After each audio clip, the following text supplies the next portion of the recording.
영상 시작 전 여러분들의 구독과 좋아요는 큰 힘이 됩니다.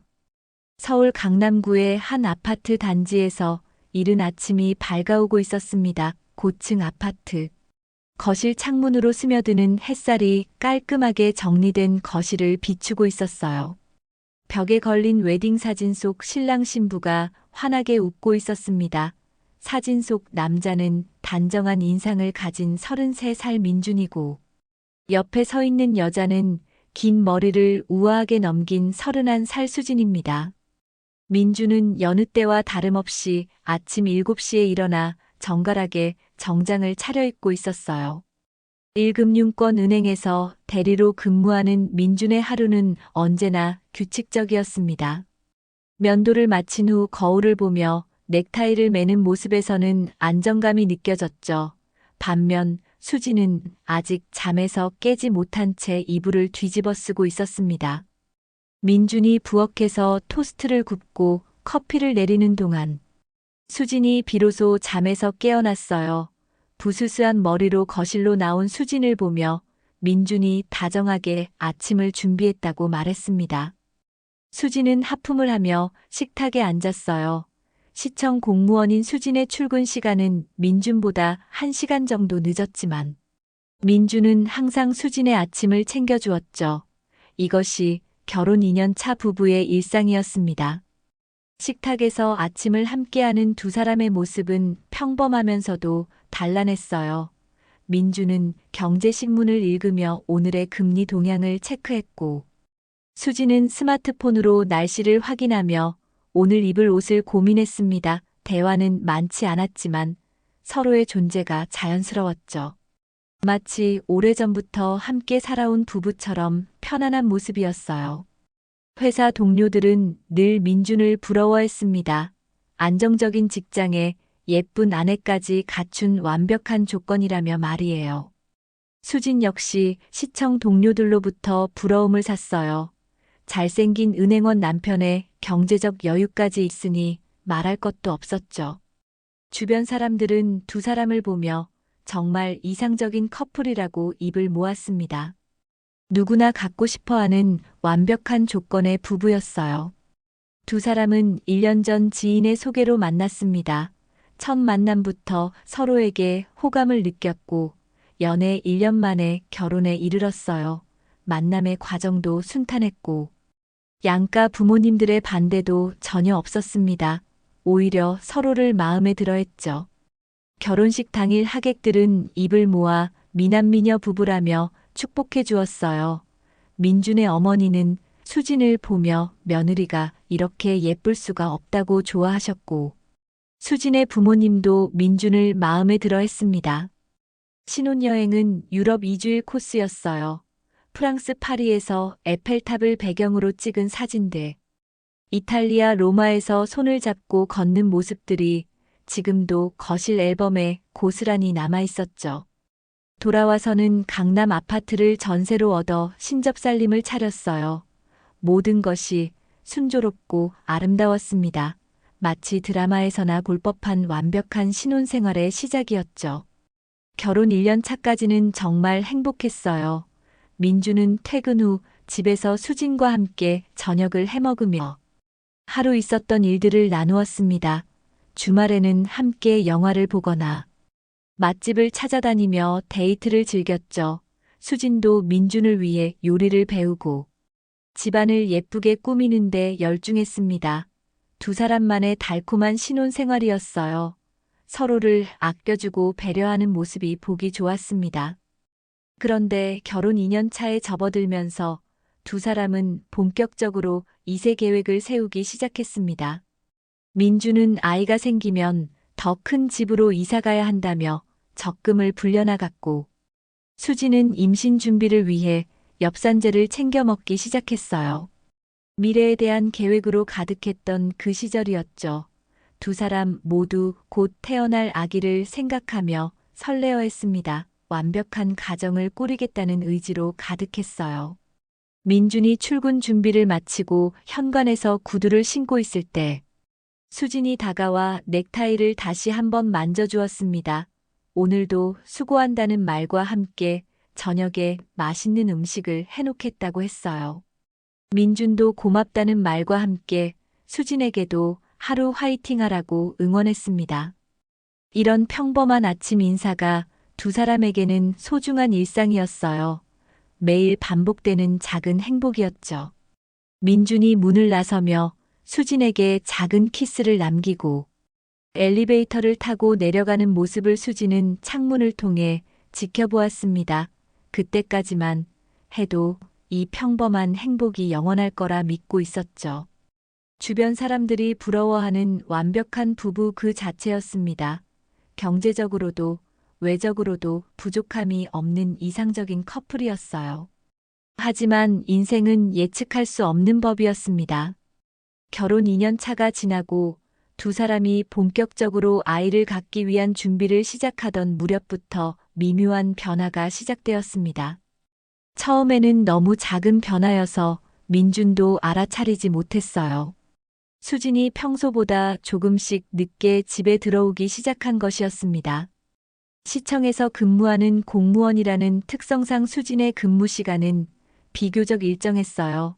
오후 6시면 거의 대부분 퇴근할 수 있었고, 야근이 있어도 한 달에 한두 번 정도였습니다. 그런데 어느 순간부터 수진은 일주일에 서너 번씩 야근을 한다며 늦게 들어오기 시작했죠. 민주는 처음에는 아무런 의심도 하지 않았습니다. 요즘 시청에서 일이 많아졌나 보다 하고 생각했어요. 공무원이라고 해서 항상 칼퇴근을 하는 것도 아니고 바쁜 시기가 있을 수도 있다고 여겼죠. 오히려 늦게 들어오는 수진을 위해 저녁을 따뜻하게 데워두고 기다려주기도 했습니다. 하지만 시간이 지날수록 수진의 귀가 시간은 점점 더 늦어졌어요. 처음에는 8시 정도였던 것이 9시, 10시로 늦어지더니 나중에는 밤 11시가 넘어서 들어오는 날도 생겼습니다. 그것도 일주일에 한두 번이 아니라 거의 매일같이 말이에요. 더욱 이상한 것은 수진이 집에 들어올 때의 모습이었습니다.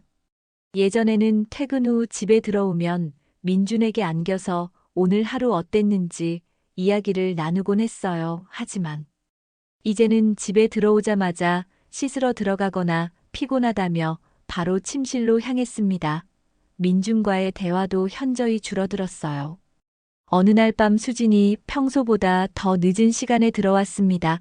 시계를 보니 자정이 넘은 시간이었어요. 민주는 거실 소파에서 텔레비전을 보며 수진을 기다리고 있었습니다. 현관문이 열리는 소리를 듣고 반갑게 맞이하려 했지만 수진의 모습은 평상시와 달랐어요. 수진은 얼굴이 붉게 달아올라 있었고 걸음걸이도 평소보다 불안정했습니다. 술을 마신 것이 분명했어요. 민준이 괜찮냐고 물었지만 수진은 회식이 있었다며 대충 답하고는 바로 씻으러 들어갔습니다. 공무원들도 회식을 하니까 별다른 의심은 하지 않았지만 마음 한편으로는 묘한 기분이 들었어요. 며칠 후에도 비슷한 일이 반복되었습니다. 수진이 술에 취한 채로 늦게 들어오는 일이 점점 잦아졌어요. 회식이라고 하기에는 너무 자주였고 시청 공무원들이 그렇게 자주 회식을 할 리도 없었습니다. 민준의 마음속에는 서서히 의문이 생기기 시작했어요. 그런데 어느 날 수진을 안으려고 다가갔을 때 이상한 냄새를 맡게 되었습니다. 수진의 옷과 머리카락에서 낯선 남성용 향수 냄새가 났어요. 민준이 평소에 사용하는 향수와는 완전히 다른 냄새였습니다. 달콤하면서도 묵직한 향이 수진의 몸에서 은은하게 풍겨왔어요. 민준은 그 순간 가슴이 철렁 내려앉는 느낌을 받았습니다. 하지만 바로 의심하기보다는 합리적인 이유를 찾으려 했어요. 회식 자리에서 남자 동료들과 가까이 앉아 있었거나 누군가 향수를 많이 뿌린 사람이 옆에 있었을 수도 있다고 생각했습니다. 하지만 그런 일들이 계속 반복되면서 민준의 불안감은 점점 커져갔어요. 수지는 예전처럼 다정하지도 않았고 집에서도 항상 스마트폰만 들여다보고 있었습니다. 민준이 말을 걸어도 건성으로 대답하거나 아예 못 들은 척하는 경우도 많아졌어요. 주말에도 변화가 있었습니다. 예전에는 주말만 되면 함께 나들이를 가거나 집에서 함께 시간을 보냈는데, 이제는 수진이 친구들과 약속이 있다며 자주 나가기 시작했어요.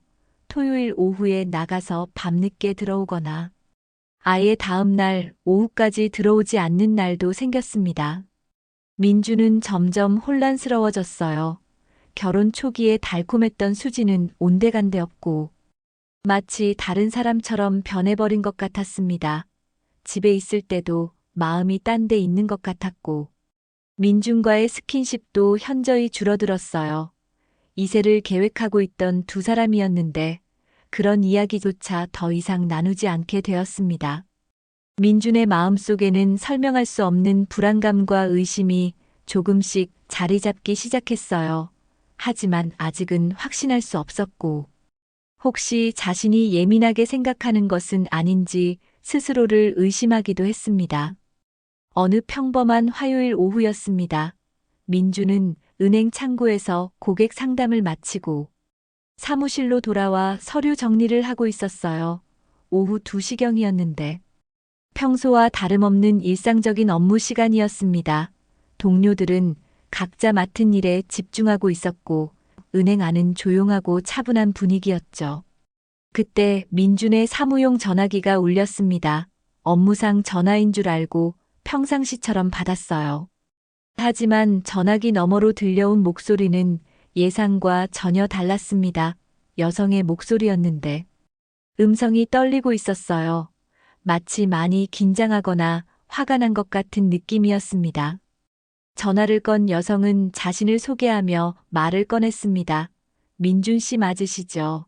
제가 갑자기 연락을 드려서 당황스러우시겠지만 꼭 해야 할 말이 있어서 전화를 드렸어요. 그리고는 잠시 침묵이 흘렀습니다. 민주는 누구인지 물어보려 했지만 여성이 먼저 입을 열었어요. 저는 아내분과 바람이 나고 있는 남자의 아내입니다. 이 말을 듣는 순간 민준의 머릿속이 하얘졌어요. 무슨 소리인지 이해할 수 없었습니다. 잘못 걸린 전화거나 다른 사람과 착각한 것이라고 생각했죠. 하지만 여성은 계속해서 충격적인 말을 이어갔습니다. 당신의 아내 수진 씨 제 남편 정우와 바람이 나고 있어요. 이미 몇 달째 만나고 있습니다. 더 이상 속고 사실 수 없어서 연락을 드렸어요. 여성의 목소리는 확신에 차 있었고 민준이라는 이름과 수진이라는 아내의 이름까지 정확히 알고 있었습니다. 민준은 순간 숨이 막히는 것 같았어요. 심장이 빠르게 뛰기 시작했고 손에 쥐고 있던 볼펜이 떨렸습니다. 하지만 여전히 믿을 수 없었어요. 수진이 바람을 피운다니. 그럴 리가 없다고 생각했습니다. 분명히 오해이거나 다른 사람과 착각한 것이라고 여겼죠. 민주는 떨리는 목소리로 말했습니다. 잘못 알고 계신 것 같은데요. 저희 아내는 그런 사람이 아닙니다. 분명히 다른 사람과 착각하신 거예요. 하지만 전화를 건 여성은 단호하게 대답했어요. 착각이 아닙니다. 증거도 있어요. 직접 만나서 보여드리고 싶어요. 여성은 자신의 이름이 미영이라고 소개했습니다. 그리고 남편 정우가 시청 근처에서 근무하고 있다고 말했어요. 수진과는 직장이 가까워서 자주 만날 수 있는 환경이라고 설명했습니다. 미영은 민준에게 만나서 자세한 이야기를 나누자고 제안했어요. 민준은 여전히 혼란스러웠지만 미영의 말에서 진실성을 느꼈습니다. 목소리에 담긴 절망감과 분노가 거짓으로는 나올 수 없는 것이었어요. 게다가 수진의 최근 행동들이 떠올랐습니다. 늦은 귀가, 술 냄새, 낯선 향수 냄새, 차가워진 태도, 모든 것들이 하나씩 연결되기 시작했어요. 전화통화는 10분 정도 지속되었습니다. 미영은 민준에게 오늘 저녁에 만날 수 있냐고 물었어요. 증거를 보여주겠다고 했습니다. 민준은 망설였지만 결국 만나기로 약속했어요. 진실을 알아야 한다고 생각했습니다. 전화를 끊은 후 민준은 한동안 멍하니 앉아 있었습니다. 주변 동료들이 업무를 보고 있는 평범한 오후 시간이었지만 민준에게는 세상이 무너지는 것 같은 기분이었어요. 지금까지 믿어왔던 모든 것들이 흔들리기 시작했습니다. 민준은 도저히 일을 계속할 수 없었어요. 집중도 되지 않았고 계속해서 미영의 말이 머릿속을 맴돌았습니다. 수진이 정말 바람을 피우고 있는 것일까? 아니면 오해일까? 이런 생각들이 끊임없이 이어졌어요. 결국 민주는 팀장에게 몸이 좋지 않다며 반차를 신청했습니다. 팀장은 민준의 안색이 좋지 않다며 빨리 들어가서 쉬라고 했어요. 민준은 서둘러 사무용품을 정리하고 은행을 나섰습니다. 바깥 공기를 마셔도 답답함은 가시지 않았어요. 지하철을 타고 집으로 향하면서도 민준의 마음은 복잡했습니다. 혹시 정말일까 하는 두려움과 설마. 그럴 리 없다는 부정이 계속 반복되었어요. 하지만 마음 한편으로는 이미 예감하고 있었는지도 모릅니다. 수진의 변화가 단순한 일상의 변화가 아니라는 것을 말이에요. 저녁 7시 민주는 약속 장소인 강남역 근처 카페에 도착했습니다. 미영을 만나기로 1시간보다 10분 정도 일찍 도착해서 구석진 자리에 앉아 기다리고 있었어요. 마음이 복잡해서 커피도 제대로 마실 수 없었습니다. 계속해서 손이 떨리고 가슴이 두근거렸어요. 약속 시간이 되자 한 여성이 카페 안을 둘러보며 들어왔습니다. 30대 중반으로 보이는 여성이었는데 얼굴에는 지친 기색이 역력했어요. 민준과 눈이 마주치자 조심스럽게 다가와서 민준 씨 맞으시죠? 하고 물었습니다. 미영이었어요. 미영은 민준 맞은편에 앉으며 이런 자리를 만들어서 죄송하다고 말했습니다. 하지만 더 이상 혼자 견딜 수 없었다고 했어요. 미영의 눈가는 붓고 빨갰는데 많이 울었던 것 같았습니다. 민준은 미영을 보면서 이 사람이 거짓말을 하고 있는 것 같지는 않다고 느꼈어요. 미영은 가방에서 두꺼운 파일을 꺼냈습니다. 그리고 민준에게 이것을 보여드리려고 만나자고 했다며 파일을 펼쳤어요. 파일 안에는 정말 많은 자료들이 정리되어 있었습니다. 사진 영수증, 문자 메시지 스크린샷 등이 날짜별로 깔끔하게 정리되어 있었어요. 첫 번째로 보여준 것은 모텔 출입 영수증들이었습니다. 강남과 서초 지역의 여러 모텔에서 발행된 것들이었는데 모두 정우라는 이름으로 결제되어 있었어요. 날짜를 보니 최근 6개월 동안 거의 매주 한두 번씩 모텔을 이용한 기록이 있었습니다. 민주는 그 많은 영수증들을 보며 충격을 받았어요. 두 번째로 미영이 보여준 것은 주차장 폐쇄회로 텔레비전 영상이었습니다. 미영의 남편 정우가 근무하는 회사 주차장에서 촬영된 것이었는데 정우와 수진이 함께 차에서 내리는 모습이 선명하게 찍혀 있었어요. 두 사람은 자연스럽게 손을 잡고 걸어가고 있었습니다. 민주는 영상 속 수진의 모습을 보며 가슴이 무너지는 느낌을 받았어요. 분명히 자신의 아내 수진이었습니다. 평소 수진이 즐겨 입던 옷을 입고 있었고 걸음걸이나 머리 스타일까지 모든 것이 수진 그 자체였어요. 더 이상 부정할 수 없는 현실이었습니다. 미영은 계속해서 더 많은 증거들을 보여주었어요. 카톡 대화 내용을 캡처한 스크린샷들도 있었습니다. 정우와 수진이 주고받은 메시지들이었는데 내용이 너무나 적나라했어요. 서로를 그리워하는 내용부터 만날 시간과 장소를 정하는 내용까지 모든 것이 담겨 있었습니다. 특히 충격적이었던 것은 수진이 보낸 메시지였어요. 오늘 밤이 너무 기다려진다. 남편은 늦게 들어올 예정이니까 충분한 시간이 있을 거야. 라는 내용의 메시지도 있었습니다. 민주는 그 메시지를 보며 몸이 떨렸어요. 자신이 야근한다고 연락했던 그날 밤의 일이었습니다. 미영은 이 모든 증거들을 어떻게 구했냐는 민준의 질문에 남편 핸드폰을 몰래 확인했다고 답했어요. 처음에는 의심만 했었는데 확인해보니 상상했던 것보다 훨씬 심각한 상황이었다고 했습니다. 6개월 넘게 지속되고 있는 불륜이었고 거의 매주 만나고 있었다고 했어요. 미영은 민준에게 더 이상 당하고만 살지 말라고 조언했습니다. 자신은 이미 이혼 소송과 상간자 소송 준비를 마쳤다고 했어요. 변호사도 선임했고 모든 증거도 정리했다고 말했습니다. 민준에게도 빨리 결단을 내리라고 권했어요. 민준은 그 자리에서 말을 제대로 잇지 못했습니다. 지금까지 보아온 증거들이 너무나 확실해서 더 이상 의심할 여지가 없었어요. 수진이 정말로 바람을 피우고 있었고, 그것도 6개월이나 되는 오랜 기간 동안 지속되고 있었던 것입니다. 미영과의 만남은 2시간 정도 지속되었습니다. 미영은 모든 증거 자료의 사본을 민준에게 건네주었어요.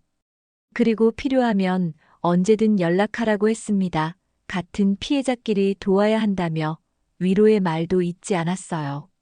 카페를 나서면서 민준은 걸음을 제대로 뗄 수 없었습니다. 다리에 힘이 빠지고 머릿속이 하얘졌어요. 지금까지 믿어왔던 모든 것들이 거짓이었다는 사실을 받아들이기 어려웠습니다. 수진에 대한 사랑과 배신감이 뒤섞이며 복잡한 감정이 밀려왔어요. 집으로 돌아가는 지하철 안에서 민준은 미영에게 받은 자료들을 다시 한번 들여다보았습니다. 볼 때마다 더욱 확실해지는 증거들이었어요. 이제 더 이상 자기 자신을 속일 수도 없었고 수진을 믿고 싶다는 마음도 무너져 내렸습니다. 미영과의 만남 이후 민준은 며칠 동안 제대로 잠을 이루지 못했습니다. 증거들이 너무나 확실했지만 그래도 마음 한편으로는 혹시 다른 이유가 있을지도 모른다는 희망을 버릴 수 없었어요. 하지만 동시에 더 확실한 증거가 필요하다고 생각했습니다. 자신만의 조사가 필요했죠. 민준은 인터넷을 통해 사설 탐정 업체를 알아보기 시작했어요. 처음에는 망설였지만 진실을 알기 위해서는 어쩔 수 없는 선택이라고 생각했습니다. 여러 업체를 비교해 본 후 평판이 좋고 경력이 오래된 탐정사무소를 선택했어요. 탐정사무소는 강남역 근처 오피스텔에 위치해 있었습니다. 민주는 점심시간을 이용해서 그곳을 찾아갔어요. 사무실은 생각보다 깔끔하고 전문적인 분위기였습니다. 탐정은 50대 중반의 남성이었는데 오랜 경험에서 우러나오는 안정감이 있었어요. 민주는 탐정에게 상황을 자세히 설명했습니다. 수진의 최근 행동 변화부터 미영에게 받은 자료들까지 모든 것을 솔직하게 털어놓았어요. 탐정은 민준의 이야기를 귀에 깊게 듣더니 이런 경우가 꽤 흔하다며 위로해 주었습니다. 탐정은 민준에게 조사 방법에 대해 설명했어요. 수진의 일상을 추적하면서 불륜 상대와의 만남을 직접 확인하겠다고 했습니다. 사진과 동영상 촬영은 물론이고 장소와 시간까지 정확하게 기록하겠다고 약속했어요.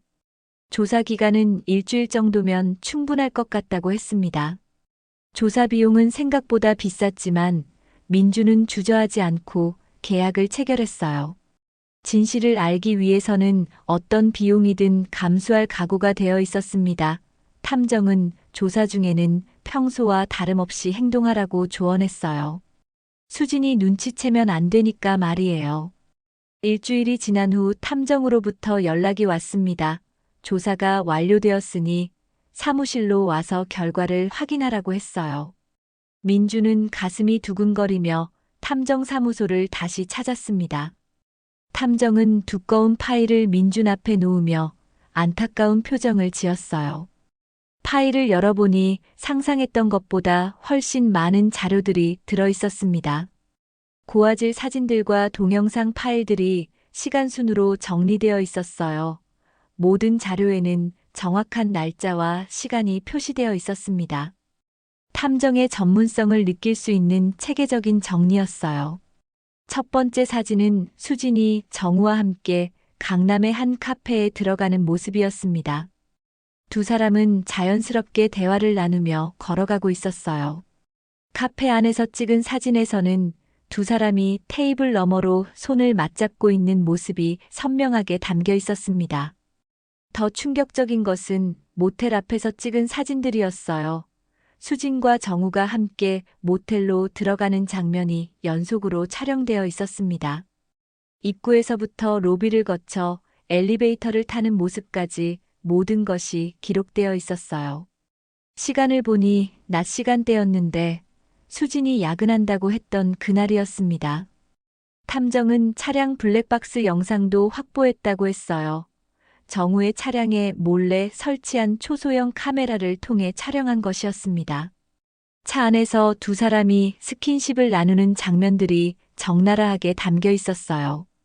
민주는 그 영상을 보며 온몸에 힘이 빠지는 것을 느꼈습니다. 문자 메시지 내용도 추가로 확보되어 있었어요. 미영이 보여준 것보다 더 많은 대화 내용들이 있었습니다.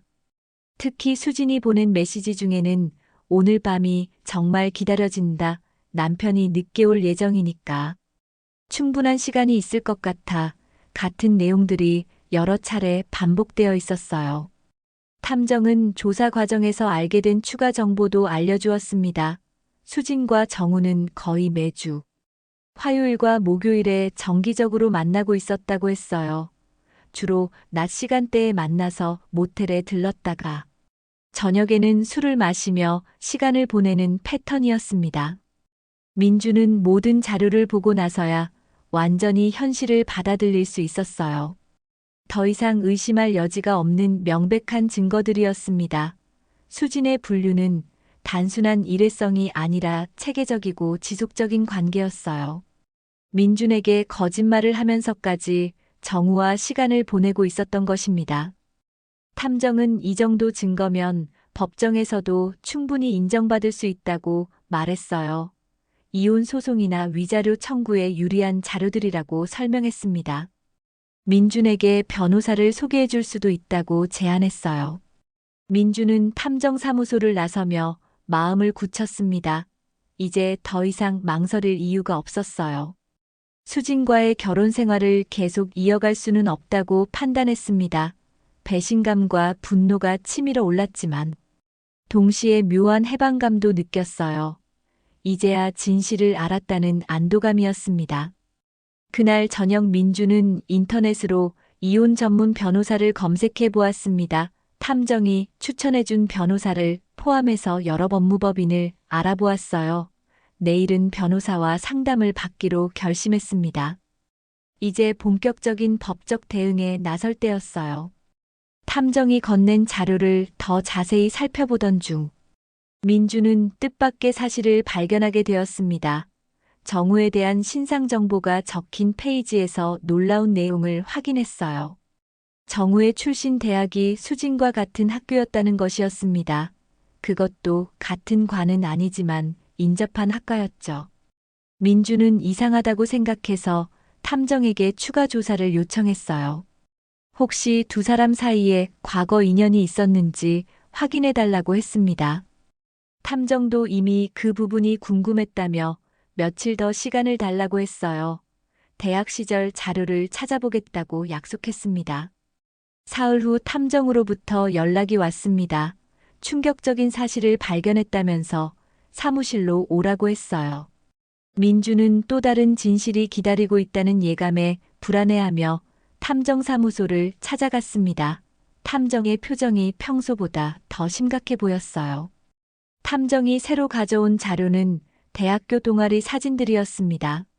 수진이 속했던 사진 동아리의 앨범에서 찾은 것들이었어요. 사진 속에는 젊은 시절의 수진과 정우가 함께 찍힌 모습들이 여러 장 있었습니다. 둘이 나란히 서서 웃고 있는 모습이 너무나 자연스러웠어요. 더 충격적인 것은 동아리 선후배들의 증언이었습니다. 탐정이 당시 동아리 회원들을 찾아가서 확인한 결과 수진과 정우가 실제로 사귀었던 적이 있다는 사실이 확인되었어요. 비록 짧은 기간이었지만 분명한 연인 관계였다고 했습니다. 동아리 선배의 증언에 따르면 수진은 당시 2학년이었고 정우는 4학년이었다고 했어요. 정우가 수진에게 먼저 관심을 보였고 몇 달간 사귀었다고 했습니다. 하지만 정우가 취업 준비로 바빠지면서 자연스럽게 헤어졌다고 했어요. 특별한 갈등 없이 조용히 끝난 관계였다고 설명했습니다. 민주는 이 사실을 알고 나서 더욱 큰 충격을 받았어요. 단순한 불륜이 아니라 과거 연인과의 재회였다는 것이 믿어지지 않았습니다. 수진이 결혼 전에 이런 과거가 있었다는 것을 전혀 언급하지 않았던 것도 의아했어요. 보통은 과거 연애 경험에 대해 어느 정도 이야기를 나누는데 수진은 그런 이야기를 한 적이 없었습니다. 탐정은 추가로 두 사람이 어떻게 재회하게 되었는지도 조사했다고 말했어요. 시청 근처에 있는 한 식당에서 우연히 마주쳤다고 했습니다. 정우가 그 식당에서 회식을 하던 중이었고, 수진도 동료들과 함께 왔다가 마주친 것이었어요. 그 후로 연락을 주고받기 시작했다고 했습니다. 재회 시점을 보니 약 7개월 전이었습니다. 민준과 수진이 2세 계획을 본격적으로 세우기 시작했던 바로 그 시기였어요. 수진의 태도가 변하기 시작한 것도 그 즈음부터였습니다. 모든 것이 하나씩 맞아떨어지고 있었어요. 민주는 배신감이 더욱 커지는 것을 느꼈습니다. 단순히 새로운 사람과 바람을 핀 것이 아니라 과거 연인을 그리워하며 다시 만난 것이라는 사실이 더욱 아팠어요. 그렇다면 수진은 민준과 결혼한 후에도 계속 정우를 마음에 두고 있었던 것일까 하는 의심이 들었습니다. 탐정이 확보한 초기 문자 메시지들을 보니 더욱 명확해졌어요. 정우가 수진에게 보낸 첫 번째 메시지에는 오랜만이야. 대학 때 생각이 많이 나 라는 내용이 있었습니다. 수진도 나도 그때가 그립다고 답장을 보냈어요. 둘 다 과거를 그리워하며 연락을 시작한 것이 분명했습니다. 민주는 결혼 전 수진과의 대화들을 떠올려 보았어요. 과거 연애 경험에 대해 물어봤을 때 수진은 별다른 연애를 해본 적이 없다고 했었습니다. 대학 때도 공부에만 집중했다며 연애보다는 미래를 준비하는 것이 중요했다고 말했었어요. 모든 것이 거짓말이었던 셈이었습니다.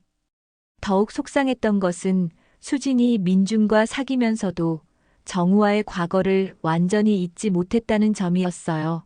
결혼 후에도 정우와 재회했을 때 그 감정이 다시 살아났던 것 같았습니다. 민준에게는 안정적인 미래를 위한 선택이었을지도 모르지만 진짜 사랑은 정우를 향한 것이었을지도 모른다는 생각이 들었어요. 민준은 탐정사무소를 나서면서 참담한 기분이 들었습니다.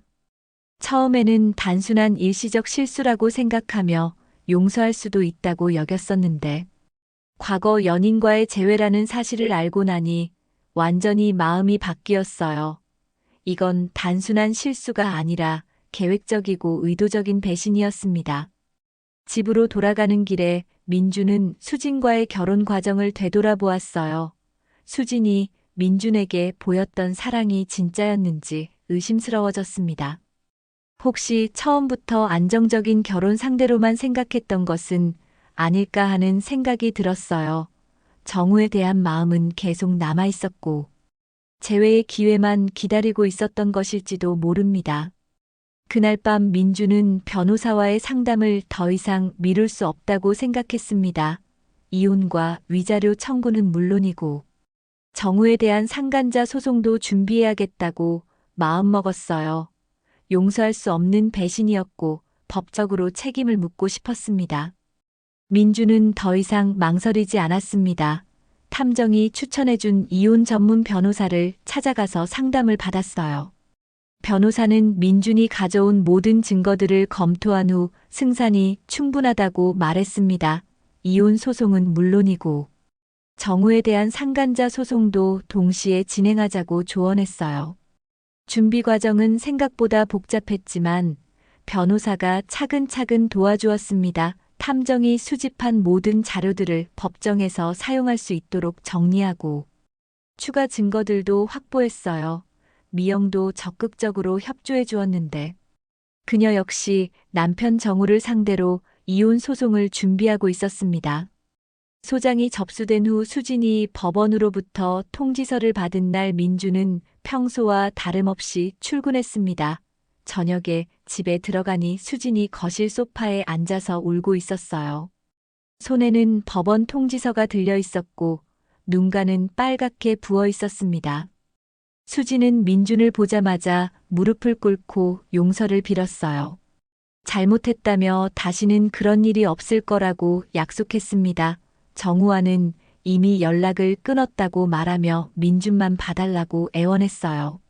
하지만 민준의 마음은 이미 돌이킬 수 없을 만큼 단단해져 있었습니다. 민준은 수진에게 차분하게 말했어요. 너무 늦었다고 했습니다.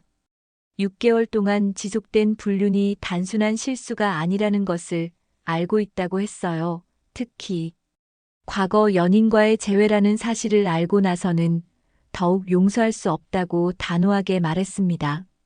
수지는 과거 일은 정말 아무것도 아니었다며 해명하려 했어요. 대학 때 잠깐 만났던 것뿐이고 민준을 만나면서는 완전히 잊고 있었다고 했습니다. 우연히 마주친 후에도 처음에는 그냥 옛 지인으로만 생각했다고 변명했어요. 하지만 민준은 더 이상 수진의 말을 믿을 수 없었습니다. 법정 공방이 시작되었습니다. 첫 번째 공판에서 민준 측 변호사가 제출한 증거들은 압도적이었어요. 모텔 출입 기록부터 시작해서 폐쇄회로 텔레비전 영상, 문자 메시지 내역까지 모든 것이 체계적으로 정리되어 있었습니다. 가장 결정적이었던 것은 탐정이 촬영한 동영상이었어요. 수진과 정우가 함께 모텔에 들어가는 장면과 차 안에서 스킨십을 나누는 모습이 선명하게 담겨 있었습니다. 수진의 변호사도 이런 명백한 증거 앞에서는 변명할 여지가 없었어요. 수진은 법정에서 눈물을 흘리며 잘못을 인정했습니다. 하지만 동시에 민준에게 마지막 기회를 달라고 호소했어요. 정말 사랑하는 사람은 민준이라며 정우와는 일시적인 감정이었을 뿐이라고 말했습니다. 법정에 있던 사람들도 안타까운 표정으로 지켜보았어요. 하지만 민준은 흔들리지 않았습니다. 증언대에 서서 차분하게 자신의 입장을 밝혔어요.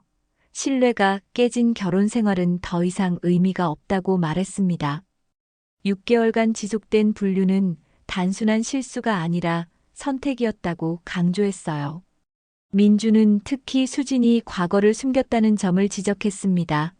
결혼 전에 정우와의 관계에 대해 전혀 언급하지 않았던 것도 이미 배신의 시작이었다고 말했어요. 진정한 사랑이라면 과거에 대해서도 솔직했어야 한다고 주장했습니다. 정우에 대한 상간자 소송도 동시에 진행되었어요. 정우 역시 법정에 출석해서 사과의 말을 했지만 이미 돌이킬 수 없는 상황이었습니다. 정우의 아내 미영도 증인으로 출석해서 남편의 불륜으로 인한 정신적 피해에 대해 증언했어요. 재판이 진행되면서 수진은 계속해서 용서를 구했습니다. 법정 밖에서도 민준을 기다리며 다시 한 번만 기회를 달라고 애원했어요. 하지만 민준의 결심은 변하지 않았습니다. 이미 마음속에서 수진과의 관계는 끝나 있었어요. 판결일이 다가왔습니다. 민준은 법정에 앉아서 판사의 판결을 기다렸어요. 수진은 마지막까지 민준을 바라보며 눈물을 흘리고 있었습니다. 하지만 민준은 더 이상 그런 수진의 모습에 마음이 움직이지 않았어요. 판사는 명확한 증거들을 바탕으로 민준의 손을 들어주었습니다. 이혼이 확정되었고 수진에게는 위자료 지급 명령이 내려졌어요. 정우에게도 상당한 액수의 위자료 지급 판결이 나왔습니다. 모든 것이 민준의 승리로 끝났어요. 법정을 나서면서 민준은 묘한 기분을 느꼈습니다. 승리했지만 기쁘지는 않았어요. 오히려 허망한 기분이 들었습니다. 2년간의 결혼 생활이 이렇게 끝나게 될 줄은 상상도 못했었어요. 하지만 후회는 없었습니다. 올바른 선택이었다고 확신했어요. 수진은 법정에서 나오면서 마지막으로 민준에게 다가왔습니다. 정말 미안하다고 말하며 행복하게 살라고 했어요. 민준도 짧게 안녕이라고 답했습니다. 그렇게 두 사람의 인연은 완전히 끝이 났어요. 판결이 확정된 후 수진의 삶은 급격하게 무너지기 시작했습니다. 이혼 소송과 상간자. 소송이 진행되는 동안 이미 시청 내부에서는 소문이 퍼져 있었어요. 공무원의 품위 유지 의무 위반이라는 문제가 제기되었고 곧바로 징계위원회에 회부되었습니다.